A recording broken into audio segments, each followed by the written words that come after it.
Welcome to the journey with me, Shaina NC. A disciplined mind leads to happiness, and an undisciplined mind leads to suffering. No man is good enough to govern another man without the other. A consent is required. It is important for us to lead from behind, but to put together others in front, especially when we celebrate victory and when we work together as a society. We ensure that we are committed to the society we live in. Today we have a member of parliament who is actually into social service, an educationist and agriculturist, but who appreciates leadership and leads from both the back and the front, but with the principle that we must empower Indians through education and health. Let me please welcome Sushil Gupta ji from the Aam Aadmi Party, who has been nominated to the Rajya Sabha in 2017. Welcome, Sushil ji. Namaskar, Shaina ji. Sushil ji, a lot has been said about your past alliances and allegiance to the Congress party. You fought the Moti Nagar assembly seat, and then suddenly we realized that you have joined the Aam Aadmi Party. What has been this journey? It was not all of a sudden. I was liking Arvind Kejriwal from last 10 years before joining Aam Aadmi Party. I was inviting him for my healthcare institutions, educational institutions, and we wrote story for the successful people, and we teach to the student. One of the chapter was for Arvind Kejriwal, that was written somewhere in 2012. So it was not all of a sudden. I like the work on health and education especially, and I am in health and education sector for social services for the past more than 2 decades. If one looks at your background, it started with student activism. You fought student elections and then you went on to your business practice. But somehow philanthropy and charitable activities in the education space and health space have been an area of concern. Do you think India is lacking in both these, or have we reached where we should? In 100%, India is lacking far behind in both these sectors. I can say we are spending 2.75% budget of the total India government on the health sector, on the education sector. As per the Kothari Commission, it was required at least 6%. Delhi government is spending around 26%. No, but you can't compare Delhi to the rest of India. As a central government, the allocations on health and education, whether it's an Ayushman Bharat, or even for a woman, if it is a Beti Bachao, Beti Padhao, Ladli Lakshmi Yojana, in many states there has been progress. Where do you think are the systemic flaws? कि मैं स्पष्ट तौर पे ये कहूँगा कि health sector में around 50% death medical negligence की वजह से होती है. उसमें चाहे इक्विपमेंट ना रहे, उसमें बढ़िया मेडिसिन ना रहे, डॉक्टर्स और नर्सेस केयर की कमी हो, और ये पूरे हिंदुस्तान के अंदर है. ये डाटा बहुत बड़ा है, कहने के अंदर बहुत डरावना लगता है जनता के सामने. मेडिकल नेग्लिजेंस को आप 50% बोलेंगे 50%. लेकिन ये बाहर तो नहीं आता है, ये डेटा बाहर इसलिए नहीं आता कि हर कोई छुपा के रखता है. आप समझिए कि हम NABH एक्रेडिटेड हॉस्पिटलों की बड़ी भारी कमी है, जो राष्ट्रीय मानक है. उस पे तो एटलीस्ट सभी हॉस्पिटलों को होना चाहिए, उसके मानकों को पूरा करना चाहिए. ज्वाइंट कमीशन एक्रेडिटेशन के हिंदुस्तान के अंदर गिनती के 100 हॉस्पिटल भी शायद मुश्किल से ही होंगे जो अंतर्राष्ट्रीय मानकों को पूरा करेंगे. अगर हम राष्ट्रीय और अंतर्राष्ट्रीय मानकों को पूरा नहीं करेंगे तो बहुत मुश्किल है कि हम at par with the other world, at par with the developed world, we can provide the healthcare but facility. You cannot compare India to other countries. Look at our population, look at the vastness of our country. Obviously there will be lacunas in the system, but having said that, in this journey of ours, 75 years of India's independence, और मैं आपको पूछ रही हूँ क्योंकि अमृत महोत्सव बहुत ही बड़ा है भारत के लिए. We have come a long way. It's just the little extra which there needs to be public-private partnership for. मैं बड़े स्पष्ट तौर पे कहना चाहूँगा, फिर भी सरकारों की इच्छा शक्ति पे निर्भर करता है। अगर सरकारों की इच्छा शक्ति हो तो चीज़ें सुधर सकती हैं। दिल्ली में सुधरी है।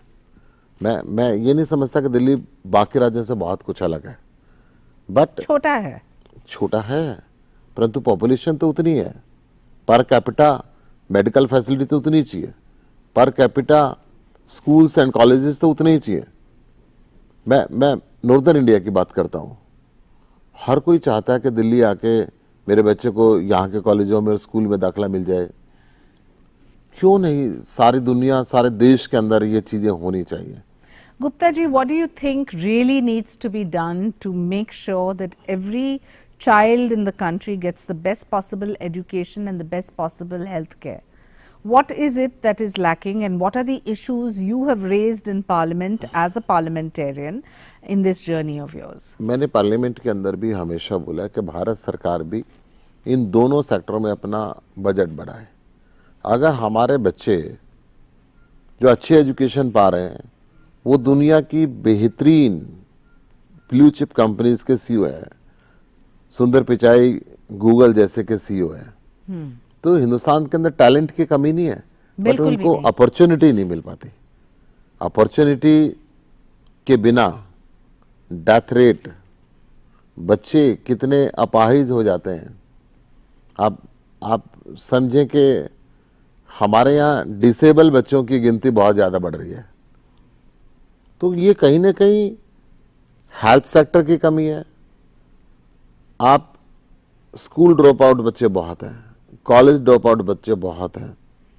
जो बच्चा 10वीं पास नहीं कर पाता क्योंकि उसके लिए मैथ और साइंस कंपलसरी है, व्हाट फॉर? अगर उसको ज़िंदगी के अंदर खिलाड़ी बनना है, उसको संगीतकार बनना है, उसको किसी ऐसे फील्ड में जाना है जहाँ साइंस और मैथमेटिक्स की ज़रूरत नहीं है। हमारा जो एजुकेशन पॉलिसी है अभी तक, न्यू एजुकेशन पॉलिसी भी धीरे धीरे लागू होगी, वो एक कक्षा को क्रॉस नहीं कर पाता क्योंकि उसको मैथमेटिक्स पढ़ना नहीं आ रहा, और सदियों से चल रहा है। क्यों नहीं हमारे यहाँ मल्टी वैरायटी सिस्टम बनते कि वो बच्चा जिसकी प्रतिभा पे सारी दुनिया उसके लिए बड़े सिनेमा घर पे बड़े पर्दे के ऊपर तालियां बजाती है, और उस बच्चे को हम एक डिग्री नहीं दे पाते। ये सोचने वाली बात है कि हम स्किल डेवलपमेंट के अंदर उन बच्चों को ऐसा लेके जाएं कि अपने क्षेत्र के अंदर उसको बढ़िया से बढ़िया वो मिले। हम ये कहते नहीं बुनियादी शिक्षा में साहब आपको 10th तक ये सारी चीज़ें पढ़नी पड़ेंगी। मुझे नहीं समझ में आता। मैं खुद बताऊं, मेरी बेटी है, वो कॉमर्स की स्टूडेंट रही, छोटे वाली बेटी, और बड़े वाली बेटी मैथमेटिक्स की स्टूडेंट रही। उसने IIT दिल्ली से मैथमेटिक्स के अंदर MSc किया, और छोटे वाले को मैथ से डर लगता था। तो मैंने कहा भी कॉमर्स में साइंस मैथमेटिक्स पढ़ना जरूरी नहीं है, you study economics, and she did well. तो हम ये बैरियर जो ग्रेजुएशन लेवल पे जाके हटता है या 11th पे जाके हटता है, ये बैरियर मैं समझता हूँ कि 9th-10th पे हट जाना चाहिए। You've talked about what needs to be done. I'll ask you a positive question. What has been done? We've come a long way since 1947 up until now.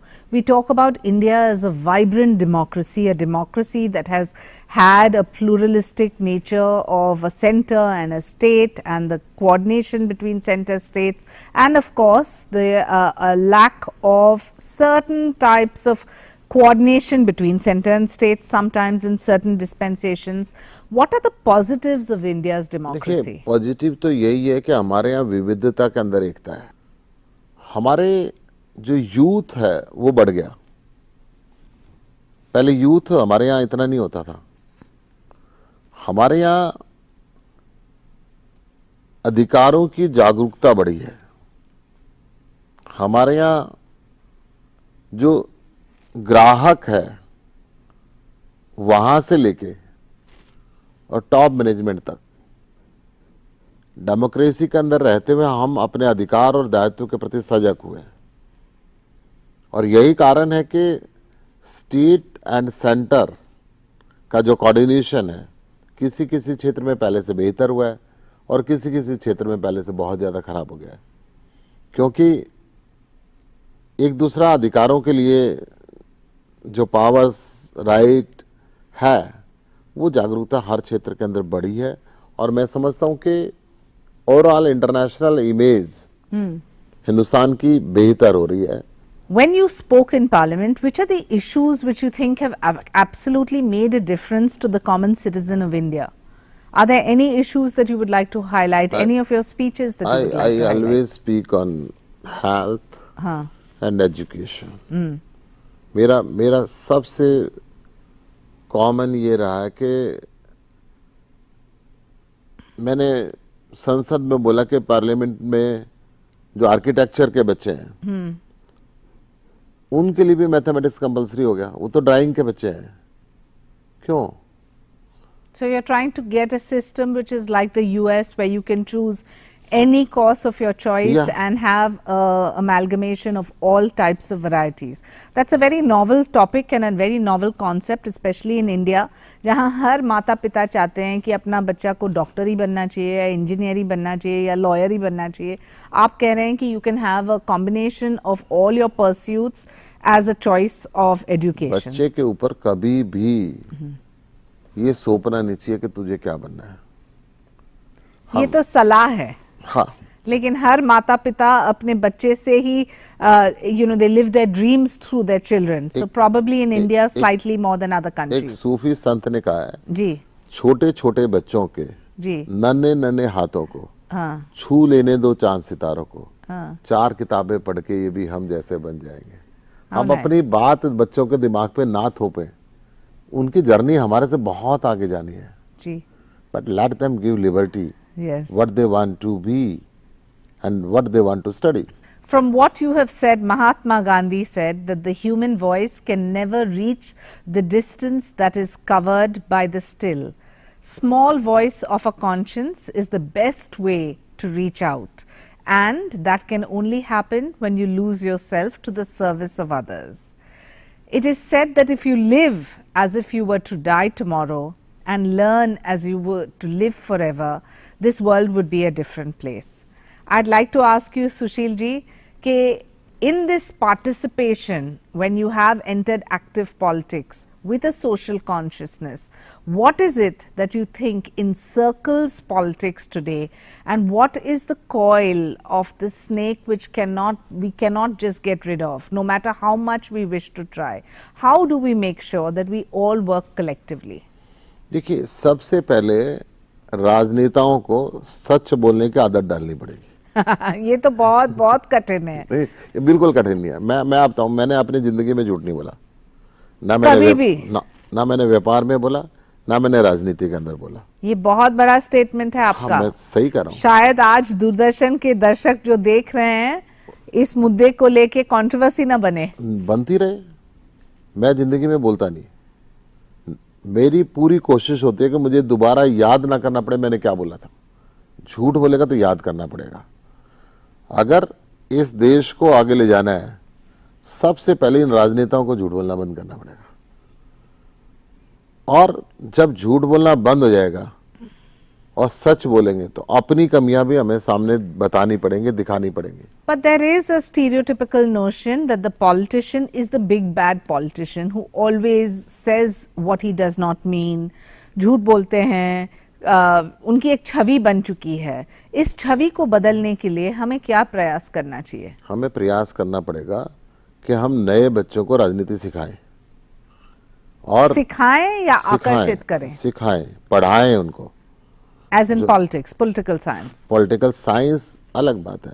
जैसे दिल्ली गवर्नमेंट ने फेलोशिप चलाई है, नए बच्चे नौकरी करते हैं, सांसद के साथ रहते हैं, विधायक के साथ रहते हैं, मंत्री के साथ रहते हैं, उनको डिग्री मिलती है, उनको सैलरी मिलती है, और एक ईमानदार राजनीति का पदार्पण जब हिंदुस्तान के अंदर होगा तो हिंदुस्तान बदलेगा। राजा का बेटे को राजा बनाते रहेगा ना, जब तक हिंदुस्तान नहीं बदल सकता। तो हिंदुस्तान वो में वापस आ गया डिनेस्टिक पॉलिटिक्स को लेके, उसको छोड़ना जहां वो डिनेस्टिक पॉलिटिक्स को छोड़ना ही पड़ेगा। प्रधानमंत्री ने काफी बात की है कि we must move out of this dynasty hangover and have youngsters who come from professional backgrounds also be a part of public service. I think that's a very big thought that you have shared today. But how do we practically ensure fellowship programs, internships एक तरफ, कि ग्रामीण क्षेत्र में भी जो agriculturist है उनके बेटे को राजनीति में आना है, और ना सिर्फ पैसे कमाने के लिए लेकिन देश सेवा के लिए, उनको कैसे आकर्षित करें? देखिए, मैं आपको बताऊं, अभी चंडीगढ़ में हाँ, एक ढाबे वाले ने मेयर को हराया। अभी पंजाब में एक मोबाइल रिपेयर की दुकान पे काम करने वाले मैकेनिक ने मुख्यमंत्री को हराया है। तो कॉमन मैन की ताकत को पहचानना पड़ेगा, और हिंदुस्तान का लोकतंत्र भी यही कहता है। बाबा साहब अम्बेडकर ने जी वोट की कीमत बराबर की जब संविधान में लिखा गया। तो सांसद का बेटा सांसद बने या विधायक का बेटा विधायक बने, ये जरूरी नहीं है। जरूरी ये है कि जो इस दर्द को देख रहे हैं, जो इस गरीबी से, इस दुष्प्रचार से पीड़ित रहे, अगर हम उनको भी अपॉर्चुनिटी देंगे तो शायद बदलाव आएगा। There is a saying in English that men say, I am a saint losing himself in politics. The fact is that I am a politician trying the hardest to become a saint. If we really take a stop and look back, the comments that Swami Vivekanand made, like arise, awake and stop until your goal, do not stop until your goal is reached, is not really a possibility in the current scenario of politics. We need to ensure that there has to be a differentiation between politics and religion that sometimes become obsolete. The time has come where maybe science and spirituality need to coexist as well. So what is your view on science and spirituality coexisting with religion? Science और spirituality, विज्ञान और धर्म, दोनों में कोई difference नहीं है। जब ये धर्म बने थे, ये रिसर्च के सेंटर थे। जैसे हिंदू धर्म है, इसने हमेशा जल तत्व पे रिसर्च किया। हमारे जितने बड़े टेंपल मिलेंगे समुद्र के किनारे, नदी के किनारे, बर्फीले पहाड़ों पे, जैन धर्म है, इन्होंने अग्नि पे रिसर्च किया। जिंदगी के 5 मेन तत्व हैं, इनके रेगिस्तान में मिलेंगे, सूखे पर्वतों में मिलेंगे। जब साध्वी बनती है तो एक एक बाल निकाल के आंख का पानी सुखा दिया जाता है। मैं कह रहा हूं, जब राजनीति शुरू हुई, मैं अपने देश की बात कर रहा हूं, बहुत विश्वास था इस देश के लोगों को हमारे राजनीतिज्ञों के ऊपर। हम आज़ादी की लड़ाई से बात करें और आज़ादी के कुछ दिनों बाद तक, परंतु धीरे धीरे जब ये दोनों का रिलेशन नहीं रहा, टेक्नोलॉजी का इस्तेमाल धर्म के रास्ते से नहीं किया गया, सच्चाई के रास्ते से नहीं किया गया, तो ये अपना विश्वास खो गए। एक व्यक्ति जो समाज के सभी वर्ग को साथ लेके चल सकता हो, एक व्यक्ति जो चुनने के बाद ये माने कि मेरे लिए सारे बराबर हैं, किसी ने मुझे वोट दी वो भी, किसी ने वोट नहीं भी दी, और ये हमारा कॉन्स्टिट्यूशन भी बोलता है कि ये भावना रहनी चाहिए। अगर हम किसी जाति विशेष से, किसी धर्म विशेष से नफरत करेंगे तो देश आगे नहीं बढ़ सकता। देश को आगे बढ़ाने के लिए हमें सबको साथ लेकर चलना पड़ेगा। Without passion and urge, there is a gradual oozing out of hope and vitality, a settling down of lower levels of existence, a slow merging into non-existence, and sometimes we become prisoners of the past, and the same part of this immobility sticks to us. If every person raises his hand to strike down another on the ground of religion, it's sad, but we will be fighting till the last breath of life, both as the head of the government and as outside, don't you think it's important to keep this fabric of a cosmopolitan India not just as pseudo-secularists but as people in positions of power united despite all political ideology? देखिए, ये बात सही है कि passion जब तक नहीं होगा, मैं एक बात कहता हूँ हमेशा, आग गाड़ी के ऊपर लगी होती थी, वो नहीं चाहिए, आग दिल के अंदर चाहिए। जब दिल के अंदर आग होगी ना, हम सब कुछ ठीक कर सकते हैं। और पैशन उसी का नाम है। जब तक पैशन हमारे अंदर नहीं होगा कि मुझे समाज को ठीक करना है, मुझे इस मोहल्ले को ठीक करना है, मुझे अपने स्ट्रीट को ठीक करना है, तो ज़िंदगी आगे नहीं बढ़ती और लोग भी हमें पीछे छोड़ देंगे। लेकिन बहुत इम्पोर्टेंट है कि स्टेट्स में भी पब्लिक पार्टिसिपेशन हो, एनजीओज का पार्टिसिपेशन हो, जनता का पार्टिसिपेशन हो, ताकि एडमिनिस्ट्रेशन काम कर सके इस दिशा। आजकल गांव में एक सरपंच बन गया, कुछ पंच बन गए, फिर जिला परिषद बन गई, फिर हम म्यूनिसिपैलिटी की बात करते हैं। सिस्टम चल पड़ा मगर अंदर पैशन नहीं है। उस सिस्टम को बदलना तो पड़ेगा ही और पूरे देश में बदलना पड़ेगा। आप ये बात समझ लें कि अमेरिका का किसान, ऑस्ट्रेलिया का किसान हेलीकॉप्टर से अपने खेत पे छिड़काव करने जाता है। यूरोप का किसान मर्सिडीज कार में अपने खेत में जा रहा है। भारत का किसान भी काफी अमीर है। साइकिल नहीं होता उसके पास। सर्दियों में 4 बजे पानी का नंबर आता है तो बढ़िया जूती पैर में पहनने के लिए नहीं होती। गम बूट का तो किसी ने सपना ही नहीं लिया कि सांप आ जाएगा या बिच्छू आ जाएगा, 4 बजे अंधेरे में कैसे जाएंगे। ये कागजों के लिए अच्छा है कि भारत का किसान अमीर है। भारत का किसान 24 घंटे पूरा परिवार खेत में मेहनत करता है और फिर भी कर्ज के बोझ के नीचे दबा हुआ है। वास्तविकता अगर हम गाँव के अंदर जाके देखेंगे तो हमें महसूस होगी कि इस देश को अपडेशन की ज़रूरत है। मैंने संसद में भी बोला, आप स्किल डेवलपमेंट के कोर्सेज चलाते हैं, क्यों नहीं हमारी ऑर्गेनिक खेती का सारे देश को सिखाया जाए ताकि देश के किसान की फसल की कीमत बढ़े। लेकिन प्रधानमंत्री फसल बीमा योजना, बहुत सारे ऐसे स्कीम्स भी हैं जहां टेक्नोलॉजी का उपयोग हो रहा है। हम इजराइल की बात करें तो उनका जो इरिगेशन सिस्टम है, कैसे भारत में हम इसका इस्तेमाल करें। There lots of other developmental agendas of the government too, but in a large farming agrarian society, और क्योंकि आप एक एग्रीकल्चरिस्ट हैं, क्या आपको लगता है फ्रीबीज, सब्सिडी, सॉप्स जैसे कि आपकी पार्टी करते हैं, वो एक मार्ग है, या फिर लोगों को शिक्षित, सुरक्षित, आत्मनिर्भर करना वो एक मार्ग है? मैं बताता हूं आपको, अगर सरकार फ्री देती है और सरकार फिर भी प्रॉफिट में चलती है तो जनता का पैसा जनता को जा रहा है। जो इकोनॉमिक्स है वो साइकिल का नाम है। जब पैसा बाजार में आता है तो सरकार को भी टैक्स मिलता है। गरीब व्यक्ति अगर कुछ खर्च ही नहीं कर पाएगा तो उसकी जिंदगी भी दुर्भर होगी और सरकार को भी टैक्स नहीं मिल रहा। तो वापसी में पैसा सरकार के पास भी आता है। आप देखिए, दिल्ली के अंदर मिनिमम वेजेस सबसे ज्यादा है, 16,500 रुपये।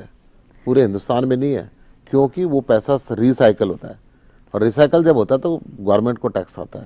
थोड़ा पॉलिटिक्स के बारे में बात करते हैं। Aam Aadmi Party is posing itself as a challenger. You've done well in Punjab, but if you take a state like Uttar Pradesh, you didn't even get 0.38% of the vote share. You take a state like Uttarakhand, where you were very hopeful, you didn't even, in a lot of constituencies, you lost your deposit completely. So, in the roadmap ahead, especially with crucial elections coming in Rajasthan, in Haryana, in Himachal, is there a game plan or is it trial and error? मैं आपको बताता हूँ, इस देश के अंदर जितनी भी पार्टी बनी, जितनी तेजी से आम आदमी पार्टी बढ़ी है, आज तक किसी पार्टी का रिकॉर्ड नहीं है। पहली ये क्षेत्रीय पार्टी है जिसने 2 स्टेट के अंदर 8 साल में सरकारें बना ली और पूरे हिंदुस्तान में हर राज्य में संगठन बना लिया। यूपी की जनता ने हमें वोट दी, कम दी या फालतू दी। उत्तराखंड की जनता ने वोट दी। राजस्थान में हम चुनाव लड़ रहे हैं, गुजरात में हम चुनाव लड़ रहे हैं, हिमाचल में हम चुनाव लड़ रहे हैं, हरियाणा में हम चुनाव लड़ रहे हैं और पूरी मजबूती के साथ लड़ रहे हैं। आप ये समझ लें, अगर डिपॉजिट खत्म होने वाली बात है। तो अगर पुरानी पार्टियों का रिकॉर्ड उठा कर देखें तो बहुत लंबा ट्रैक रिकॉर्ड है, चाहे वो कांग्रेस की बात करें चाहे वो बीजेपी की बात करें, उससे बहुत छोटा ट्रैक रिकॉर्ड है आम आदमी पार्टी का। तेजी से बढ़ रही है, चिंता ना करें, यूपी में भी आएगी। As we come to the end of this program, I have two questions. When Sushil Gupta is not focusing on Parliament or on Haryana or on health and education, what are his pastime hobbies? मैं रात को 2 बजे तक 3 बजे तक कोई phone आए मैं अटेंड करता हूँ। सबसे पहले कोई मरीज का फोन आता है किसी हॉस्पिटल के लिए, मेरी हॉबी है कि मैं उसका इलाज किसी तरीके से करा दूँ। जीवन बचाना, जीवन बचाना, save lives. सेव लाइफ, और मुझे इसमें बहुत आनंद मिलता है। नींद मेरी ऐसी है, मैं टेलीफोन अटेंड करके उसका काम करके फिर सो जाता हूँ, मुझे इसमें प्रॉब्लम नहीं होती है। कभी कभी रेयरली मूवी देखने जाता हूँ, Okay. मैडम के साथ, बच्चों के साथ। बाकी समाज सेवा का काम है, इससे बस राजनीति। So one can say very proudly that your hobby is social service. Social service. And as you leave today's journey, what is your parting message to all those viewers who are watching Doordarshan, who are contemplating politics as an option but are sitting on the fence only because they believe it's the last choice of profession?